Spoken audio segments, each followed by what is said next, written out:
say BJJ Week. No, you don't have to say BJJ Week. No, Just people know us as BJJ Weekly. I don't think we have to introduce. Yeah, get started. The question, BJJ Weekly. we were talking before we started recording. Okay. Where has chivalry gone? Chivalry, I don't know how you say it in Portuguese. It'd be like, oh, when you hold the door for your wife to get in the car. Or, stuff like that.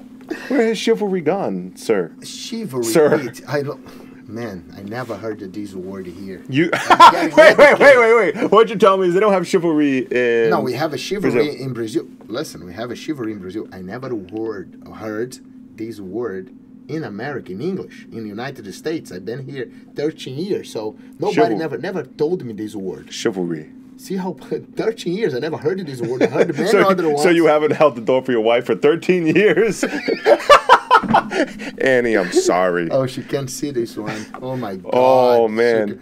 I hold not the just door. when I hold the door. No, chivalry is different than it's a long term. Chivalry is a long term thing. My own definition is long term. Not just like, okay, you're a young kid and you're going with a girl, right? And you want to impress her. So you dress up, you open the door for her. I'm saying chivalry is long term. It's how you, would treat, your wife or expect your daughter to be treated. Like that. Yeah. What's the word in Portuguese for that? Man, I'm trying to remember. We don't have one. We do. I think we would say gentileza. Gentileza. Gentileza. Yeah. I don't even know if it's a gentileza. I really forgot the word. I forgot the word. I don't remember the words that we have to use. So that's my question. Where is it gone? I feel so dumb. I don't know where it's gone. I don't know. People are definitely not doing this anymore in our days. No, it's bullshit. Do you know what gets me mad? Really mad? Like you go to places, right? And then you open the door, like two people come in. You see people come in. You see people like hands full. Like they go to Dunkin' Donuts. They buy 28 coffees and they get out with 28 Right, and you coffee. open the door. You for open the door. They walk by you like the door open with a wind, for them. It's a wind blowing, open the door, and they pass through. They don't go and say, hey, man, thank you, Right. But it gets me so mad, so mad. I don't say anything. I mean... Next time, just let the door go.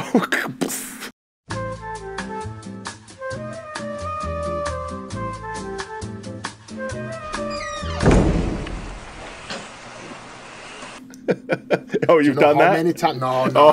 I hope not. How many times I thought about doing that? Oh, man. Not letting go, but just like, hey! Right. Like, thanks. You. Really? Really? No, yeah. But, I just think, what it is, Peach? I think people, that comes with the whole, it's the evolution of everything. But people today, they are such on their own world, own bubble. Like this. I don't think they... I get there sometimes. You know how I look? I don't know if it's going to sound bad. If you will, we'll cut it. Get off your screen and do jiu-jitsu. But it's like horses. You know how the horses walk like this? Do you know what I'm saying? They have those blinders. The blinders on the horses. So not the Peaky Blinders, the guy who pull their hats off and slice people up with razor blades. No, oh my God. no. But you know what I'm saying? Like people, they are walk. I think it's getting just on their own words that they walk like this. Yeah. They don't look surround them anymore. They lost the chivalry. What's the name again? Yeah, it's just did I say they right? lost connective tissue with their surroundings. Yes, is what it is. That's my feeling. That's the beauty of jiu-jitsu, though, right? How many people go and check their phone during jiu-jitsu? Nobody. Ever. Nobody. Have you ever had to ask anybody not to? I don't have to. Actually, I do the opposite. You know what it is? Sometimes I see a student come to the school and I can see... As I get a text. You don't stop looking at your phone. I know. You should get a phone out of there. So, but going back what we talk. So I see students sometimes, like they come to class and they are looking at their phone and I can see they are, whatever, important meetings, whatever. I turn it to them and I say, hey, man, leave the phone in there. It's okay. It doesn't bother me. And they actually, it's funny. They say, Dedaco, that's my time. Yeah. I don't want to be answering my phone. And they truly leave their phone, on the changing room, on their car. They never do it. That's the one time. One time, people, I don't care, man, woman, child, you want to disconnect. Yeah, you need to. Jiu-jitsu, it's like the most important thing in life, getting on the mat. No, everybody should be doing jiu-jitsu. Everybody. What are we working on today? Peach, I show the technique that I use on my game. It's to defend the double underpass. Ah. When they go under double under. You don't do the old school, just choke the neck, like just grab your fingers up. I don't do that one. I don't do that. That one hurts. I don't do that one. Oh, it's painful. So I do this sweep, actually, De La Riva. That's coming from De La Riva. And I like always name who taught me the technique. You remember every technique who taught you? I do. The person that I showed me and how he showed me, I do remember. And I appreciate, and I want to make sure every time that I teach one technique that is somebody, taught me and became a big part of my game, I like to give him credit that he doesn't need. De La Riva doesn't need credit for me. Yeah, everybody knows. Everybody knows who De La Riva is. So, but I like to, because it's important. Nowadays I think people forget to thank the person that I helped them crawl, helped them walk in jiu-jitsu, and helped them run in jiu-jitsu. Yeah, you see that a lot these days. You see a guy who someone, they helped him crawl, walk, and run, and then and they not forget getting what about he it. needs. It's exactly. So that's move was De La Riva that I taught me. So it's a move that number one, he got the underhook. Let's get to the technique. He gets the underhook on me. First thing that I do, I make sure I grab his sleeves. Mm-hmm. Second one, you're gonna walk your shoulders on the floor, like crawling your shoulders back to make your both legs heavy. Okay. Really heavy on the floor until your feet or your heels gonna touch the floor. He doesn't have the leverage to push. Very hard. Once you have your hip on the floor and your legs on the floor and your shoulders away, angle. You create an angle and a leverage that it gets really heavy. Nice. So it's hard for him.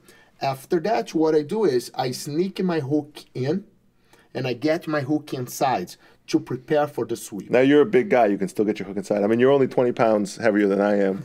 I can get. It's not easy how you use it to be. To get the hook there, sometimes I need some WD-40 on the joints. Which I take the T88. Yeah, ultra joint. Ultra joint. That gets your knee. Got me helping me. Yeah. But sometimes I can get the hook in, and so when I get the hook in, what I do is I let it because I know that hook is secured there.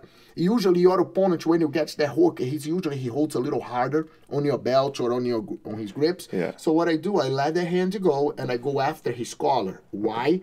To keep his head down. I need the head down. If he raises his head, he gets the leverage back. He might be able to flip me. So the key. I like to keep the head down. Very important. After that, I'm going to sit up and I go after his belt, putting my foot on the floor. Nice. So once my foot goes on the floor, I lock my knee right on his shoulder, like behind, lower than his shoulder, more his ribs, to make his grip weaker.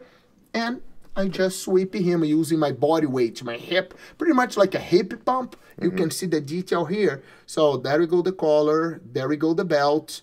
So he can't post. So the sides you have your butterfly hook in, he can't post that arm because of the angle. He's almost gets like a little lock. Yeah, gets like lock. The old school Are you shoulder lock. squeezing your knees? No.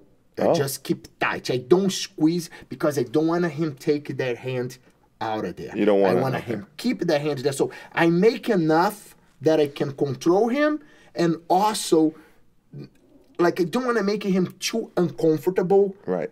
So he's gonna feel and move his arm out. I don't want that to happen. I want his That's something you learn with training.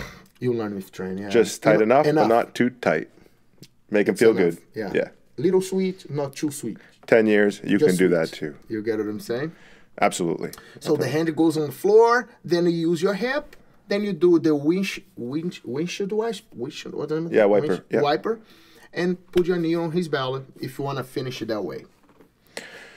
What's the success rate of this? Do you feel like if the guy keeps the double unders, are you getting this sweep 90% of the time, 100% of the time? It's a technique that you need. Number one, you gotta drill a lot the drop the legs, like walk yourself back to make get the leverage there. And definitely once you learn that how to stay there, how to stop your opponent from flipping you, it becomes a little easier. That's the number one. Really like about this technique is when you throw the butterfly hook in, normally they think they're getting swept with that hook. Yes. And it's opposite direction. It's opposite. It's the opposite. It's tricky, tricky. You're going to the opposite direction, yeah. And they use actually that hook goes in just to block his arm. Right. Just to block his arm. That's it. The whole sweep happens on the other side. It's just to block it. You can see the detail. So the hook goes is in, just to blocking block the his arm. arm. That's it. You're not posting off it or anything? Not at all. No. It's Look the at my other hook. side. Look at my hook. Doesn't do anything. You turn your toes down on that? Yeah, No. Nothing. Just regular one, and I use my hip to bump him. Yeah. Nice. Any extra details or? No, not at all. Not at all. It's really the detail. It's like really try to learn how to get the leverage to stop your opponent from pulling you, like getting your hip out of the floor. Because the double underhook pretty much is you want your hip out of the floor. He wants to get your hip higher and try to smash the pass from there. You know, if you're crazy flexible, he will have like a hard time doing that, because then you can, you know, put your legs behind how many guys they do in nowadays, you know. But that's what I look. I want my hip on the floor. When I have my hip on the floor, it makes a little harder from them, and it's crazy. The funny part is this. That's one of the first passes that I learned in my life. First one. And they still around, they still doing, they still working perfect. It's the double basics. underpass. It's the basics, you know. Can't not go wrong with the basics. Yeah. Can't go wrong with the basics. Another successful week in the BJJ Weekly studios. Awesome. The Deco, thank you much. It's coming Appreciate studio, right? It's coming cool. Like it. I know. Awesome, man. It's good. Thank you, Pete. See you next week. See you.